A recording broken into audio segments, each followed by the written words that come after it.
Hello folks.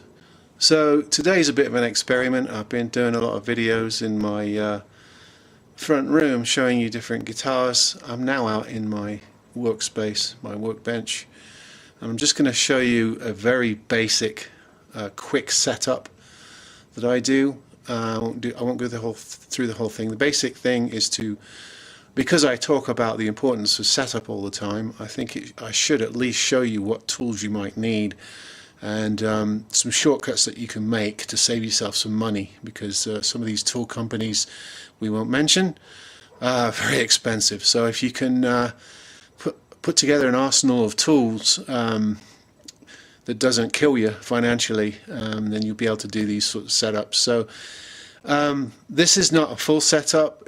I would do an expensive guitar. If I buy a guitar like this Fasley here, they always need some setup.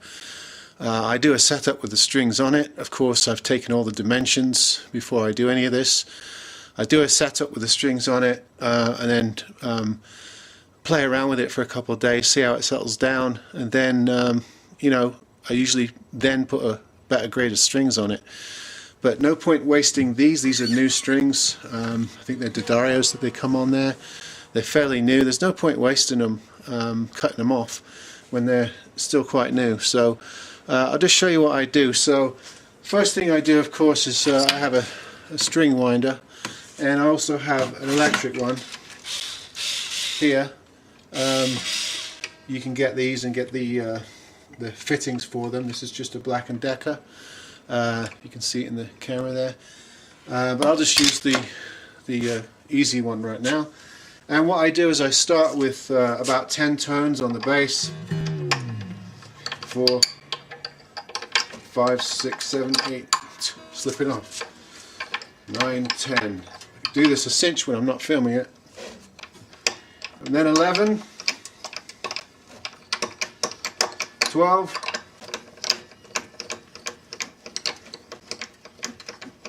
13,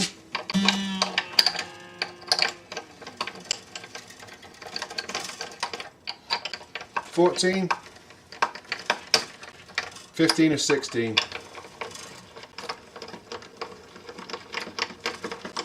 Okay, nice and loose.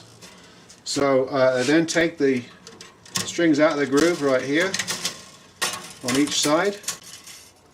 And what I do is I made myself a string spacer. I don't know if you can see that. It's just a piece of wood with slits. I put it right here so it doesn't fall in the sound hole. 3 strings on that side, 3 on that. It spreads the strings for you. Then I take a metal ruler like that, which has padding on the back, and then I put it under here, under the bridge on each side to keep the strings spread out. Alright, everything's off the fretboard, so I can now work on it. If I need to do some fret end work here, which is often the case, I have one of these guys, and this is your expensive tool. You can use a regular file like this if you want, if you can angle it right. A lot of people do that, but these it's worth getting one of these because they're made with the correct angle here on the file. It has one that's 90 degrees and one here I think is 45 degrees, and then you can work on the fret ends like this, keeping the top of the plane nice and flat on there, and just sort of working these fret ends until you get them relatively uniform and not sharp.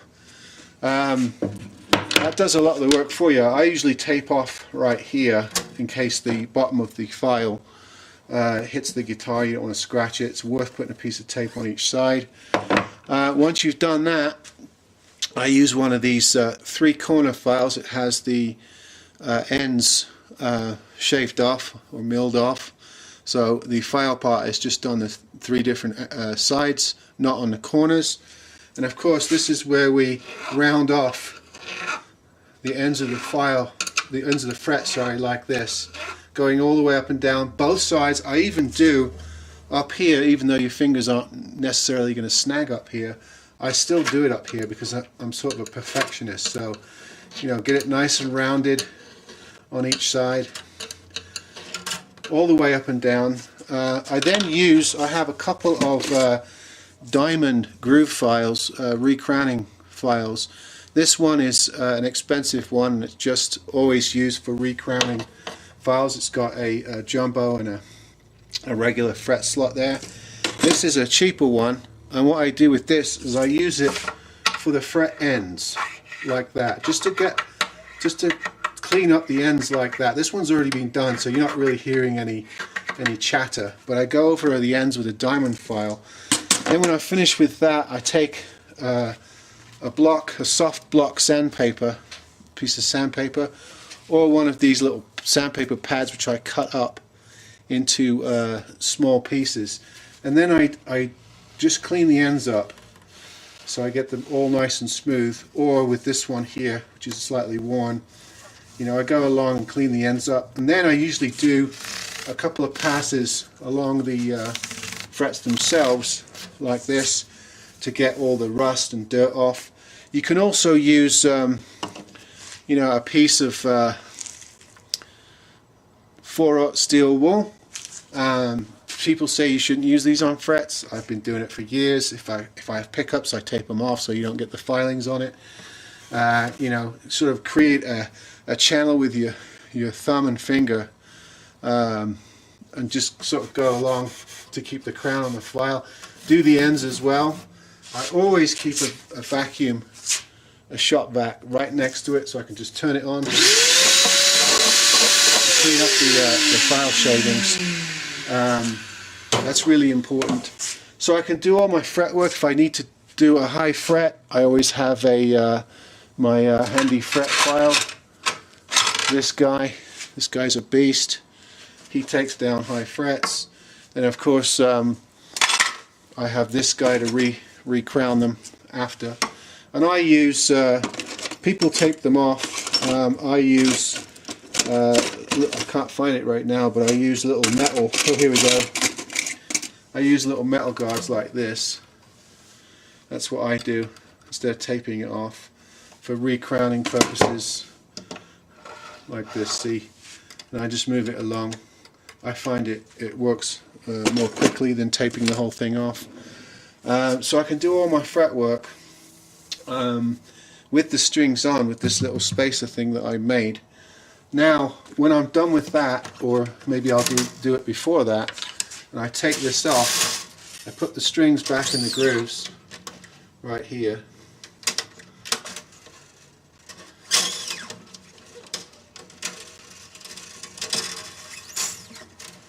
Put all the strings in the proper grooves, and then what I did is I cut off the top end of a cheese board. See the natural curve there? And then you really sand this, or even glue felt to it. I can put this under the strings right here, move it all the way up. Then I can get my saddle out. Can you see that? I can take my saddle out because it's raised the strings, sort of like a cello bridge. And I get my saddle out without taking the strings off. I can do my saddle adjustments. Most of the time you're taking meat off the back of the saddle. This one's been done, so I'm not going to do it. But it allows me to do all this work with the strings still on it.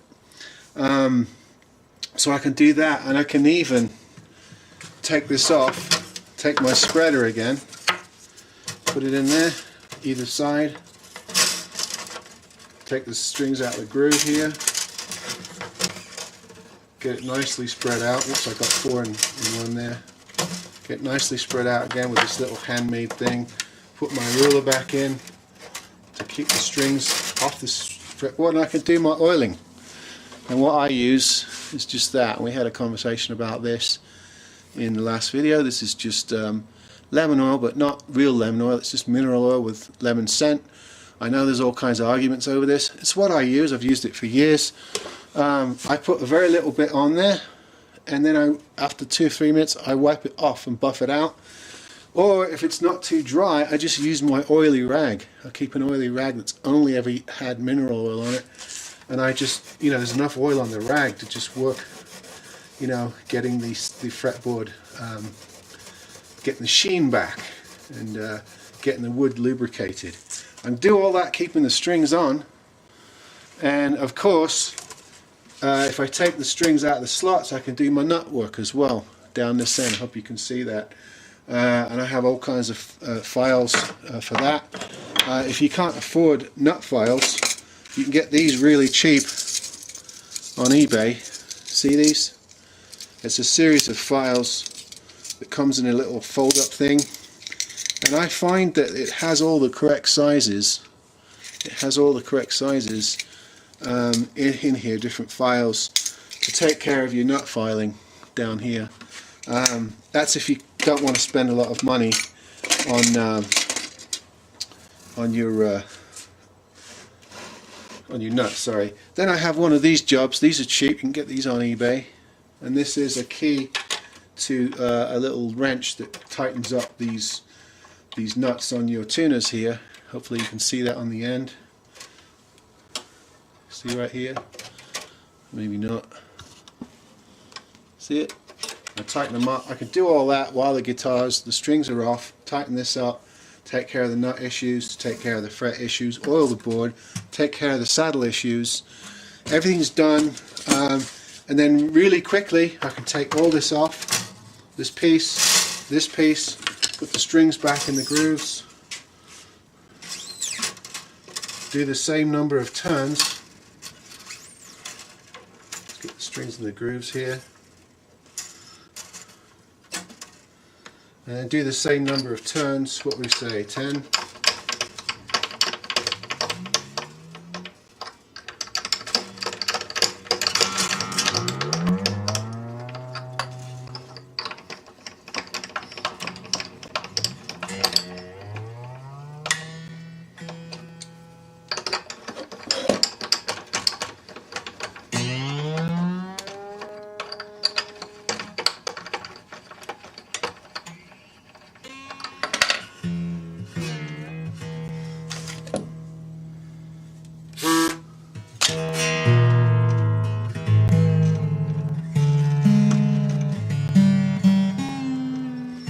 My E string came out, which I didn't mean to do.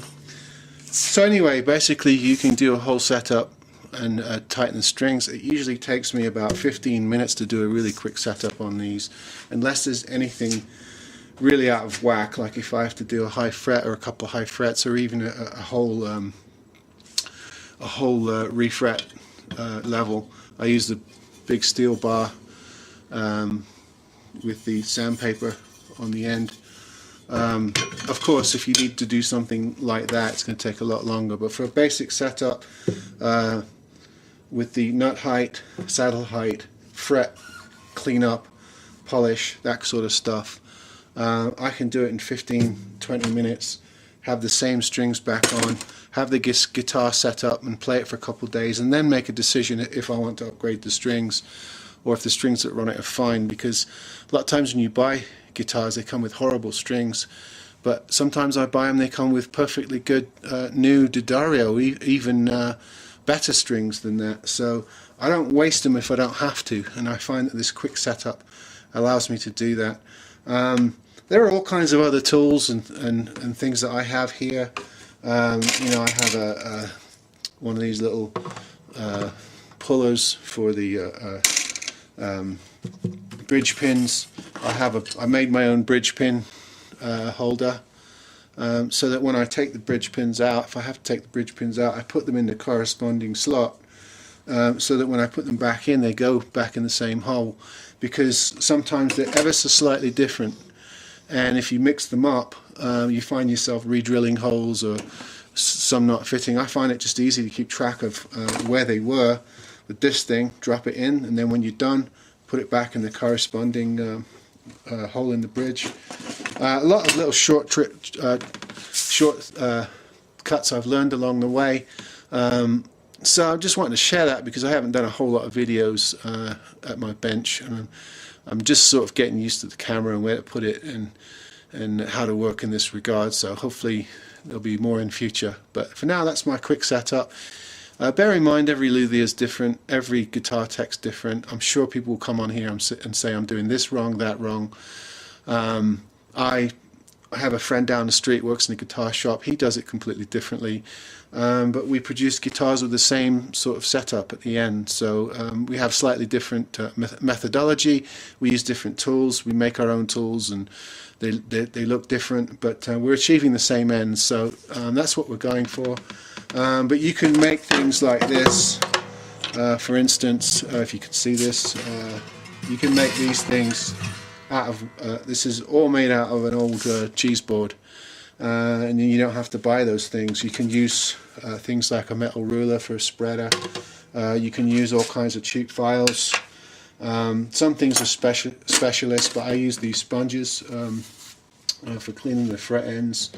I use these cheap files for the nut slots, and all of this stuff is relatively inexpensive.